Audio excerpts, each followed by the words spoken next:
yet another terrible result. And I said against Crystal Palace, I said it was, a bad result, but I wasn't. It wasn't great football, but I wasn't like, oh, shocking, But there are absolutely no excuses to yesterday's performance. There is not a single positive that I can say about anyone on that pitch. There was nothing positive at any point. It was a pathetic display. I've never seen a team that gives the ball away so easily and so often. You think like Anderson does it. Anderson does it a lot. But I'm not going to pick on Anderson because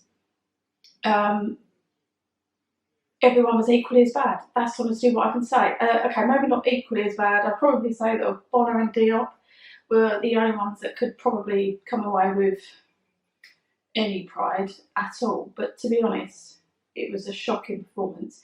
Everton was struggling and, Silva said it was a must-win for them. And it seems a bit early to be saying that. But from their point of view, they were expected to be challenging for that top 7, top 6 maybe. And they've had a really poor start. But then you look at the league and now you're suddenly thinking, oh, actually, have they had such a poor start? And I think, we played fantastically against Norwich. Probably the best I've seen us play in such a long time.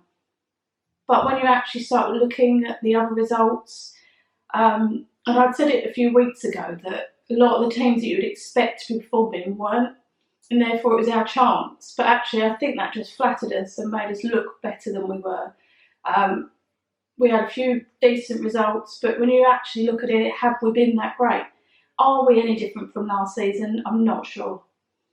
Aller up top on his own isn't working for me. He's isolated up there. Like I said, I don't know if it was the last game. It's all well and good having that fantastic hold-up play, but if no one's anywhere near him, it's a waste of time. But I always try and think of something positive, but there really wasn't anything.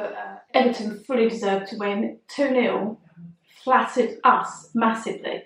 They should have had a goal that was disallowed. When we were hanging on at 1-0, I thought if we managed to get anything from this is probably one of the most unfair results ever. But you never really thought that we were going to threaten. I think Yarmolenko obviously didn't start, which clearly we missed him. And I know he was rested because he'd been playing in the international break and everything. But, without Antonio, we haven't really got anyone. Well, so anyway, when he come on, slightly livelier, but still nothing that promising. No one ever really thought we were threatening. Then what else? There was a brief period of maybe 5 minutes, if that we started to actually try and play some football. But pathetic, absolutely pathetic. No fight, no passion. And I'm, as a West Ham fan, and I think most people would agree, yes, I want to see us win. And yes, I like to see nice football. But if you show fight and passion, then I'll never criticise. And there was none of that on the pitch yesterday. None whatsoever, not even from Mark Noble, who you always expect it from. It's just not good enough. And next weekend's game against Sheffield United is huge. The history of West Ham and Sheffield United, they will want to go and just destroy us. And I feel that if we don't win that game, the negativity is going to start circling, which, people say it's mad. It's early on, and only the other day we were saying we could go with top 3, but we West Ham. And every time we have an opportunity to go, whether it be 3rd, whether it be 6th last season, whatever it is, we always throw it away. We're no different. We're the same West Ham we always have been. And I didn't expect us, to be honest. I think I predicted 9th maybe before the season started.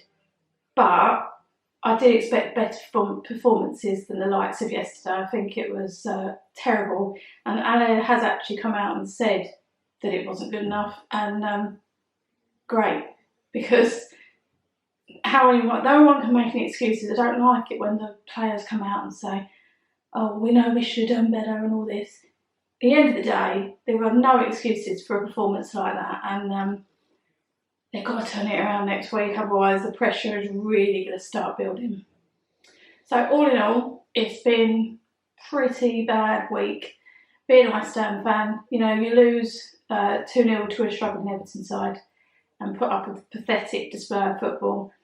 And obviously, I'm sure everyone's heard about the ticket issues that are surrounding the club.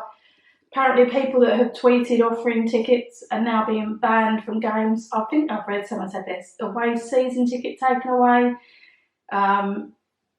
Banned from home games. Oh, the whole, you know, if it genuinely that other fans are grasping on other fans for selling the tickets, it is just a disgrace. And I mean, I'm not going to lie, I've had tickets from other people, not, you know, they're not touts, they're not trying to make money from it.